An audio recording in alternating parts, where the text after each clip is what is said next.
I'm 38 years old, and I don't really know anything about my body.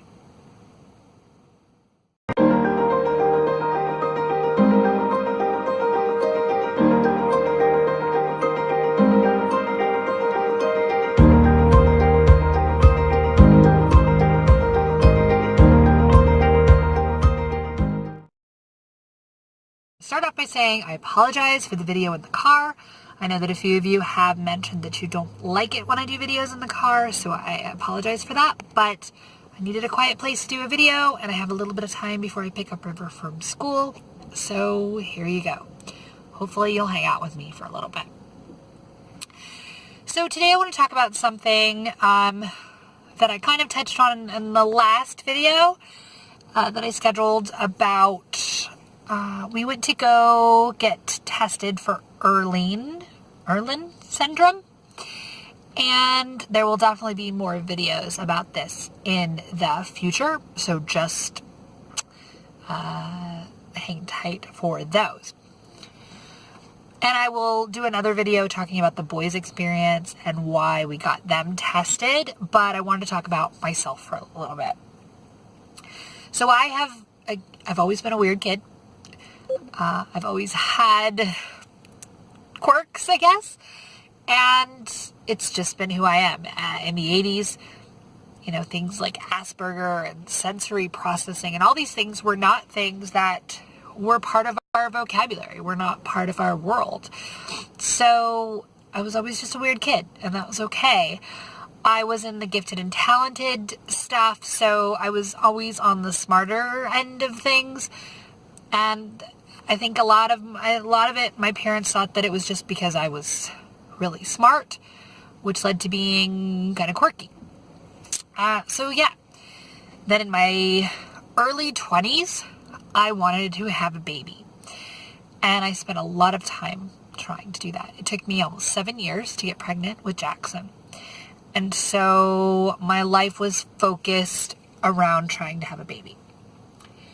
And then I proceeded to spend the next 13 years having babies, being pregnant, nursing, being sleep deprived. I started a company and was working all hours, so I was very preoccupied with life and just stuff in general. So I was focused on my kids, So here I am, I'm 38, and I don't know anything about my body. I don't know anything about who I am. I'm still discovering that. And so it's frustrating as all get out, but then it's also kind of a relief at the same time. Case in point, when my middle son, my kids are quirky, okay? They're nerdy, they're quirky, they're smart, but they're quirky. So my middle son, he had lots of struggles with physically. He didn't have a lot of upper body strength when he was younger. His coordination was really off. It was sensory processing is what they ended up deciding that it was. And again, it's just a label. It's just a term. Sensory processing has been around forever. Kids have always been quirky. But and he's getting diagnosed and he's going to occupational therapy and stuff, and I'm going, I have sensory processing. I didn't like crunchy foods for the longest time. I only ate macaroni and cheese and cottage cheese because I didn't like the texture of anything else. I didn't like socks with seams. I was weird about clothes and weird about touching things, and still to this day there's foods that I won't eat because I don't like the texture of them. So I have sensory processing. I didn't go to occupational therapy for it. Again, that wasn't a thing. It was the 80s. I love you, Mom. Love you, Dad. But, yeah, I didn't get it. I didn't get the occupational therapy. So I have coping mechanisms, and they might be quirky. It's my life, and everyone has their stuff. But there we go. I have sensory processing. Then I realized that my oldest son has it as well. And my daughter has it. So we just adapt and we do things. We do a lot of the occupational therapy stuff in our day-to-day routine, and we just we do what we do. So then, fast forward a few years, and my oldest son gets diagnosed with dyslexia, and he's having a ton of trouble at school and all of this, and I am going through the process with him. And it sucks, right? When you find that your kid has any kind of thing like that, because you're like, I wish I would have known sooner. I wish I would have been able to help him sooner, get him more tutoring. Maybe he wouldn't be where he is right now. Like, just parent guilt sucks, right? Your whole life is, I could have done it different if I would have known, right? It's not like I was trying to find him a solution. So when we found out he was dyslexic, and I'm going through and going, well, I get my B's and D's mixed up. Is that a problem? My handwriting sucks. What? I did the screening because his school wanted to do the Barton method of tutoring. And so they said the parent can do it. And here's a little screening to make sure that you can be a screener. Well, I failed the screening because guess what? I'm dyslexic. And then they say like, oh, dyslexic people tend to be marketers and entrepreneurs and do things with their hands. And I'm like, oh, me, oh, crap. Okay, that's me. And then I talked to my dad, and my dad's like, well, I can't spell either, and I get my B's and D's mixed up. So my dad's dyslexic. And that was just his norm. So as a kid, as I was doing things, he didn't really see anything different about it. And I would spell my homework. He couldn't check my homework to make sure that it was spelled correctly because he too didn't know how to spell the words right. So I spent my whole life being dyslexic, and I was still in the gifted program. So I don't know how that all worked, but yeah, I have dyslexic tendencies as well. So far I'm sensory and I'm dyslexic and all this. So cool, right? Again, struggles. We live. We make do. But now I'm able to help my kids in a different way because I've been there and I know what to look for. So I was able to get it in Zachary. I was able to find out about Zachary having it earlier. And with River, we're basically teaching her phonics a little bit differently in the hopes that we can hopefully cut it off at the pass. So if you're keeping count, 3 dyslexic kids plus mama. Well, 2 dyslexic kids and a mama at least. And 3 sensory kids plus a mama. So my genes are pretty strong. And so, going about our daily life. Now, for most of my adult life, I've either worked remotely from home or I owned my own business. So I was able to kind of control the environment, I guess you would say. So I had my own office. So I would, if I had a headache, I would turn the lights off. If I was at home, I was usually working in the dark because Raul also has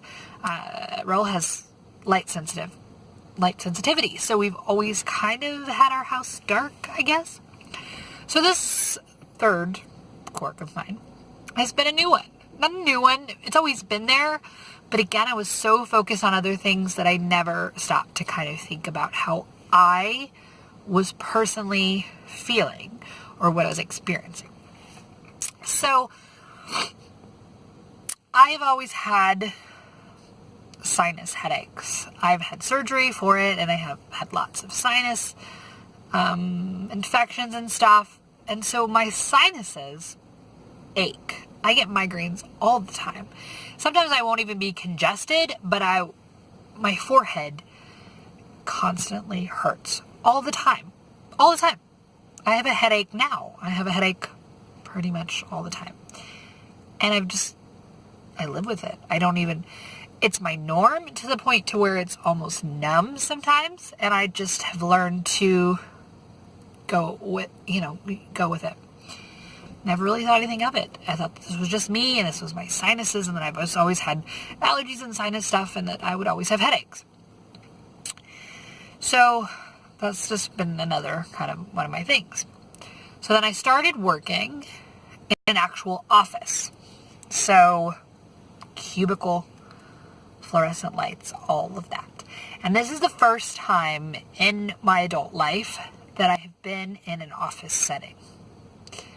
I've been really lucky up until this point to have to not have had to experience that. But here I am, and I'm in this cubicle.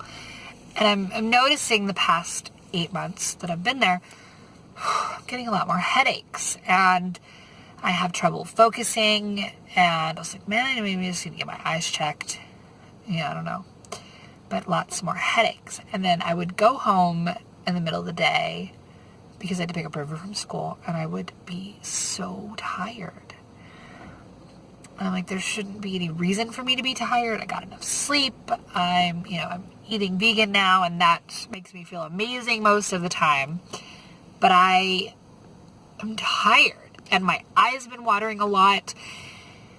I'm squinting a lot. I can feel like wrinkles now, like forming. And it just, after being at work, kind of toast. And I shouldn't be, because I work remote, and I would work, 12 hours a day, and I could work remote from home, and I was generally okay.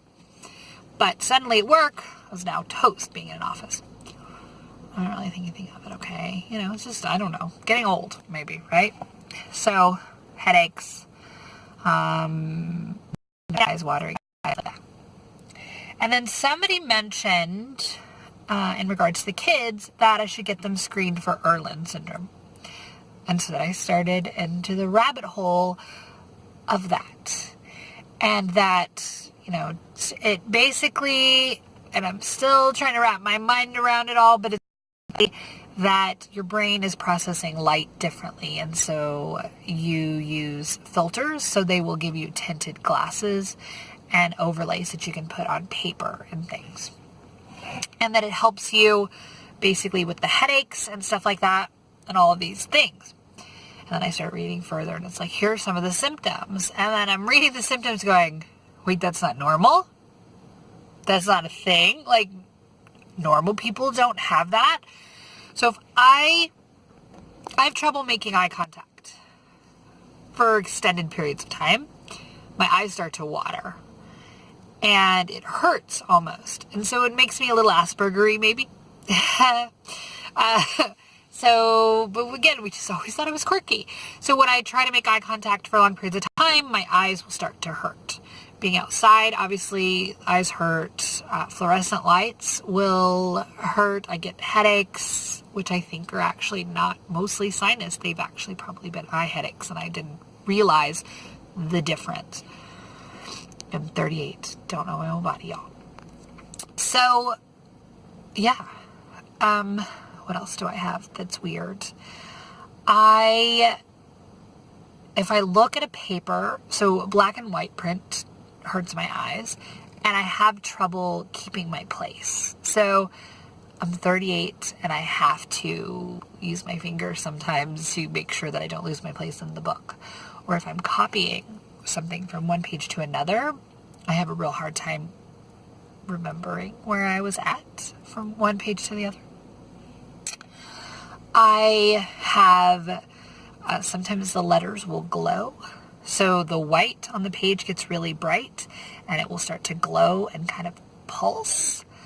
I have to fade out. So if I'm really focusing and I'm trying to read, the little paragraph of the sentence area that I'm trying to focus on, I can see, but then everything around it starts to fade out and kind of glow. Again, this has been my norm for so long that I didn't know that other people didn't see like this. I didn't realize that. So then the kids are talking about like, oh, I'm getting headaches all the time and, and all of that. And I'm just like, well, drink more water. What are you doing? Why just go take a nap? Why are you complaining? Why do you have a headache? Because yes, I have a headache all the time, but I didn't really start putting two and two together until I realized, oh, well, maybe something's up with Jackson too. And so then I started researching further. And we're doing the screening, and I'm there, and they're doing the filters, and the lady turns on the fluorescent light, and immediately my brain's like, fuck, ouch, right? Because I'm starting to pay attention to my symptoms. And then she's putting these color overlays on it. She puts this one on that's orange, and I felt violently angry at it because it felt like someone's stabbing me in the forehead just by looking at a color overlay. And then she put a blue one on and suddenly my headache went away. I was like, okay, we're cool with this. All right, I'm happy. So I have filters now. And so I have a filter on my phone to try to make it turquoise, which is my color for my overlays. And then I have been putting the filter on my computer and then any papers. And it's helping so far. It's not perfect because I still have to look around at things and I still have to, so that comes when you get your glasses, and we'll do a whole video on that as well. But yeah, here's a third or fourth quirk to add to my list of things is that I have Irlen syndrome. I don't know, basically light sensitivity to the point where fluorescent lights are not my friend, and that I need to start having, thankfully it's an easy fix. You get glasses. They tint the lenses, so you might start seeing me soon with, I don't really know what the final color will end up being because we're going to go to our second screening on Saturday, but it could be blue, purple, green, red, orange, I don't know. But you'll start seeing me with tinted glasses soon, and hopefully it'll give me some relief from the headaches and the squinting, and maybe I can even start making eye contact without crying. Yeah. Fun. But so there's my story. That's my story so far, and I will keep you guys updated on how the glasses go and how I feel after it. And I will do another video telling you what the boys' symptoms are because they have different stuff. They're getting headaches and they have light sensitivity and all of that, but when they look at the text, it does different things. So Zachary, and again, I'm spoiler from the next video, but Zachary, if he's like in really, really bright lights, the text starts to do the Star Wars scroll effect. Seriously. He thought that was normal. And so he's like, well, I can still read it. It's just moving. And bigger at the bottom and smaller at the top. But I'm hoping that this helps the boys, that when they get their glasses, it'll help with dyslexia. I hope it helps me. I mean, I'm 38, yes. I've started going back to school. I've started taking classes, and I will give you an update on that. But I am starting to take nonprofit grant writing classes because I want to start working for a nonprofit. And maybe it ends up being that this all happened for a reason, and I end up, finding work with a nonprofit, working with kids with learning disabilities, dyslexia. I don't know. There's so many different avenues that I could go with this. I can go the vegan, animal angle. I can go tiny houses and maybe come up with some grant ideas for tiny houses and do a nonprofit. I don't know. But I feel a little bit better knowing that that this isn't normal, and that maybe that there's a life where I don't have to squint all the time and everything's not so glaring, and I can read better for pleasure, for fun, and not have headaches all the time. So I'll keep you guys updated. I love you. See you in a bit. Bye, everyone.